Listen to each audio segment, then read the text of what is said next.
was 14 years old when a classmate asked our biology Olympics teacher a question about drugs.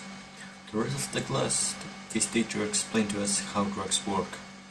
I was really shocked. My mind didn't stop asking questions. A teacher talking about drugs at school? I was shocked, but I was also really intrigued by that topic, so I asked my teacher for more information on drugs. And to calm all my doubts, he recommended me a book that's called Un libro sobre drogas. That's the Spanish for a book about drugs. When I tell you that this book blew my mind and left me thinking a lot, I am not kidding. The first time I finished reading the book, I was amazed. I was so amazed that I read it again instantly and finished it on one sitting. Yeah, I told you I was amazed. This book made me see the world on a whole new perspective, and I today will share it to you. I hope to explain you how drugs work. Drugs are made of a group of chemicals called psychoactives. This group is found everywhere, not only in drugs. Substances such as caffeine also take part in this group. What psychoactives do is that they influence the way that chemicals in our brain, that are also called neurotransmitters, are liberated. This may cause a feeling of pleasure or relaxation, but it also causes really bad things. I will give you some examples. Cannabis influences the movement, the short-term memory, the decision-making, the hunger, and other things. I will also give you the example of the so-called hard drugs. They weaken the immune system, they create lung diseases, they cause nausea, they may lead to heart conditions, they cause stroke, and they affect almost every part of the human body. When I first read this, I thought to myself, hey, drugs are really bad, we should make them all illegal and fight them. I kept reading the book though, and I found something that made me change my perspective.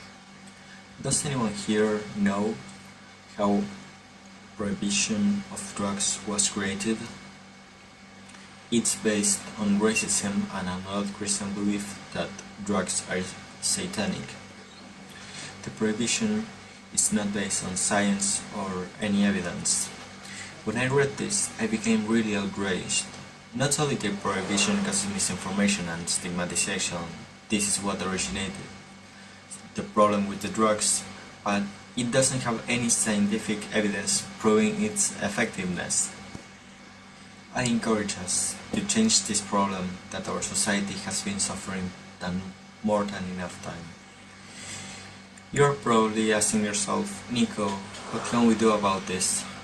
We must demand our local politicians to create a school-based drug education, not like their program. This program was so bad that it actually led to higher drug use among high school students who went through it, compared to students who did not. This program basically scares kids about drugs and make them look like something inherently evil and something that just bad people do. Thus, it's stigmatization to people who consume them. We should also ask to increase the funding of arts and sports in areas where arts and sports were most funded. The drug dependence rate lowered. We should also decriminalize drug-related minor offenses.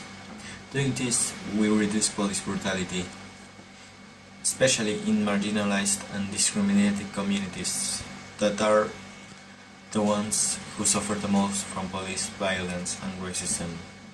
And we should also create platforms for drug-dependent people to come out and overcome their addictions. But more important, I invite you to educate yourself and others. I think that we can and will overcome this together.